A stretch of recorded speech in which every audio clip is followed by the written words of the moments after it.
মই সেই আত্মাৰ ইতিবৃত্তান্ত পৰমাত্মাৰ পৰা মই মেছেজ ৰূপত পাবলৈ ধ্যানৰ মাধ্যমেদি চেষ্টা কৰিছিলো। এইখিনিতে কওঁ, মই কোনো ভৱিষ্যত স্ৰষ্টা নহয়।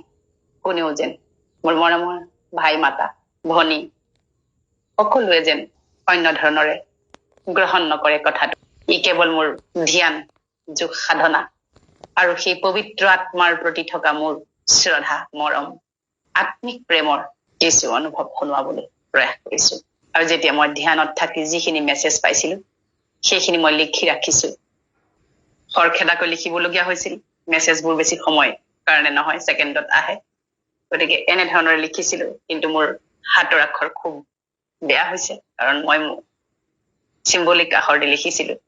মোৰ সেই ধ্যানৰ যোগেদি মোৰ নিৰাকাৰ পৰম পিতা পৰমাত্মা ঈশ্বৰ আল্লাহ গড ভগৱানে, মই তেখেতক সোধোতে তেখেতে মোক যিখিনি টাচিং কৰালে, যিখিনি স্পৰ্শ কৰালে, মেছেজ সদায় স্পৰ্শৰ আকাৰত আহে, ইনটিউচনত আহে, সেইখিনি মই আপোনালোকক শুনোৱাবলৈ প্ৰয়াস কৰিছো।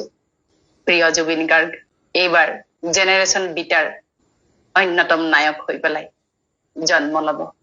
তেখেত ইংৰাজী চহৰত জন্ম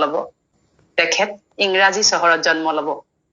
আৰু 100% চান্স আছে ছিংগাপুৰৰ কোনো দৰিদ্ৰ পৰিয়ালত জন্ম লব। শৰীৰৰ ধৰ্ম হব